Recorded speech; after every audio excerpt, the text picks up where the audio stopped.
എങ്ങനെയുണ്ട്? പൊളി. ഇതാണ് അപ്പം മിക്സ് കേട്ടാ. കാസർഗോഡിന്റെ മാത്രം ഒരു ഐറ്റമാണ് ഈ കാണുന്നത്, അപ്പം മിക്സ്. അതായത് ഇതിനകത്ത് എന്തൊക്കെയുണ്ട്? അപ്പവും ചിക്കൻ കറി, ബീഫ് അല്ല ചിക്കനാണ് അതൊക്കെ വരുന്നുണ്ട്. ഞാൻ ആദ്യമായിട്ടാണ് കേട്ടോ ഈ ഒരു സംഭവം കഴിക്കുന്നത്. അതായത് അപ്പം മിക്സ് എന്ന് പറയും. ഈ അപ്പത്തില് ചിക്കൻ ഇട്ട് മിക്സ് ചെയ്യുന്നതാണിത്. അതുപോലെ തന്നെ ബീഫ് ഇട്ട് മിക്സ് ചെയ്യുന്നത് കിട്ടും. ചില സ്ഥലങ്ങളിൽ അപ്പം മിക്സ് എന്ന് പറയുന്നത് ചിക്കനും ബീഫും അതുപോലെ അപ്പവും എല്ലാം കൂടി ചേർത്തിട്ടുള്ള ഒരു മിക്സും കിട്ടും. അപ്പം എന്ന് പറയുന്നത് പാലപ്പൊന്നും അല്ല കേട്ടോ, ഇത് ഇവരുടെ മാത്രം ഇതിനു വേണ്ടിയുള്ള ഒരു അപ്പമാണിത്.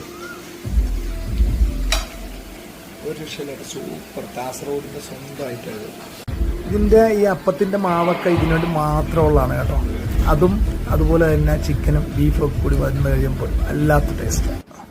നമ്മൾ കഴിച്ചത് ഈ ഒരു ഷോപ്പാണ്, ബി കഫേ എന്ന് പറയുന്ന ഈ ഒരു ഷോപ്പിലാണ്. അവർക്ക് ഈ സൈഡിലും അവിടെയും ഒക്കെ ഉണ്ട്. ആ തട്ടുകടയിൽ നിന്ന് തുടങ്ങിയതാണ്. ഇപ്പുറത്തെ ഒരു എ സിയും ഒക്കെ ആയിട്ട് വൺ സെറ്റപ്പാണ്.